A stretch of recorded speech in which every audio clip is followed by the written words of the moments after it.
Hi, it's Mike. I'm the Sewing Salesman from QT Fabrics, and I'm here today in Palm Coast, Florida at Cut Up and Sew with Lou, Pat's the owner of Cut Up and Sew, Pat Parrott. And today Lou and I are going to show you how to quilt a king-size quilt in less than an hour. I have some tricks I'm going to show you that I've learned from my stores, and I'm going to show you, this is just a 46 by 60. I can do this in less than 30 minutes, but on a crescendo machine with a big 12-inch throat plate, you can do a king-size quilt, and you can do it in less than an hour, and I'm going to show you how. Wow. So the first trick is to spray baste your quilt, and that's in my other video in this series, the part 1. And what you do is you use the 502 glue and you spray baste your quilt down exactly how you want it, so it's exactly where you want it. So when you quilt, you don't have to do that thing anymore where they tell you to pull and twist and everything. Everything is just right where you want it. Then the second thing is you put your machine into quilt mode, and whatever quilt will fit, as much as you can scrunch half the quilt between here, you'll be able to quilt that size of a quilt. So the other thing I learned from a store up in Tennessee is when you're quilting your own domestic machine quilting, you don't worry about the quilting. You don't worry about what it looks like. This isn't for show quilts. This isn't custom quilting. I'll show you how to do that in a separate video. This is just to get those quilt tops done that you have in a stack and you haven't taken them to the long armor yet, and you can get them done quick and easy. So the first thing is you put the pedal to the metal. So you set the speed at a medium speed, or however you set your speed on your machine, and then when you press the foot pedal down, you just go all the way down.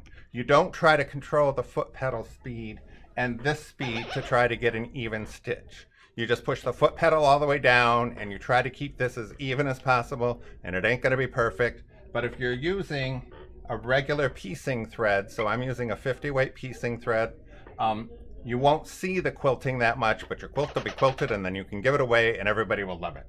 So the first thing you do when you quilt is you try to get sort of in the middle somewhere, and then you drop the needle down and pull the needle up, and with a pair of tweezers you pull up the bottom thread. And so now both the threads are on the top, and that keeps you from getting that ugly nest thing on the bottom sometimes that sewing machines will do. And then you drop the needle. I have this in quilting mode, and I am putting the pedal to the metal, and I'm just going to make curly cues, like little easy curly cues, and I'm going to work from the top to the bottom to the side and just go every which way. And here we go when I put the presser foot down.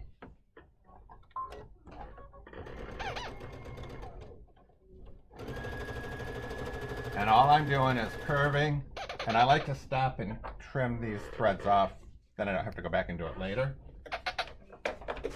And that's all there is to it. And then you just easily and slowly, it's either on or off, and that's the secret, on or off.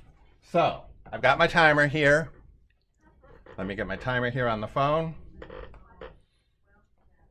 And I'm going to do this quilt in less than 30 minutes. Let's see. Ready, begin. So here we go.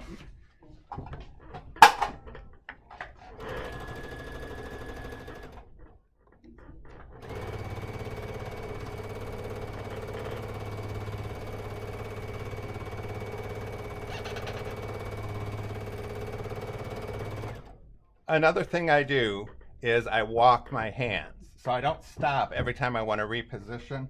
I just keep walking my hands. I keep making the loops. And then I walk my hand to the next place, walk my hand to the next place. And I literally don't have to stop until I have to change the bobbin. So here we go. Let's see how long this takes.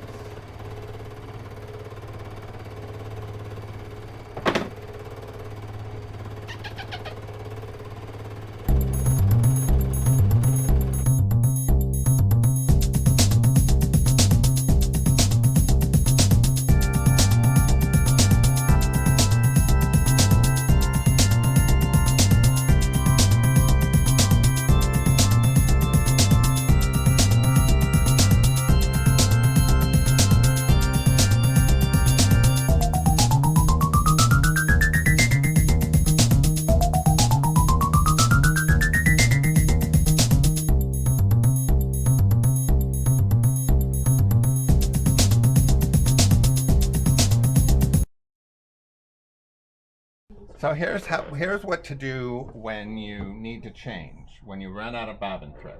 So I was able to do all that without stopping once until I ran out of the bobbin.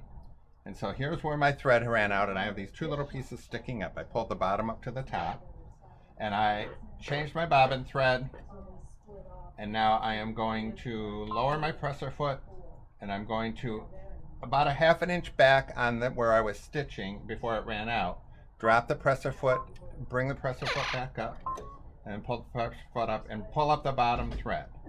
So now I am going to start stitching right over the end of where I ran out of thread. And I'm going to take little tiny stitches to sort of lock all of that off. So I'm kind of just taking little tiny stitches and doing a little zigzag over it, and you won't even notice it in the quilt. And then I've locked in the new thread and I've locked in the old thread so it won't ever come out. And then I just start going some more.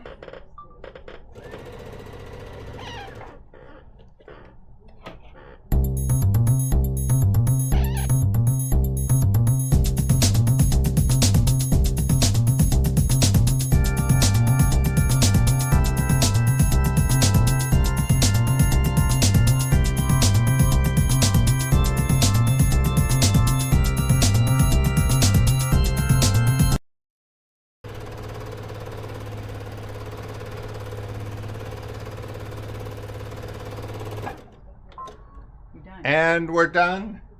And let's see what the timer says. Took me 42 minutes to do a 46 by 60 quilt with 6 bobbin changes. Awesome. So here's some other things to note. One of the things I do is I use a really thin batting. I use the Dreams Request. It's the one they make for hand quilting. So it makes a really thin quilt, but it's a lot easier to bunch in here. So if you have not a lot of space on your machine, the thinner batting will let you move around a bigger quilt easier. But I've done the Warm and Natural regular battings on big quilts. It just bunches up in here more and it's a little harder to move around. So the thinner batting makes it easier. And then you also are going to want a machine that has a table. So the Crescendo comes with a white table that's about this big that you can quilt on. You can't really just do it on a small machine with this method. You can still quilt, you're just going to do small little pieces and it's going to take you longer. You're going to have to do it in little pieces at a time.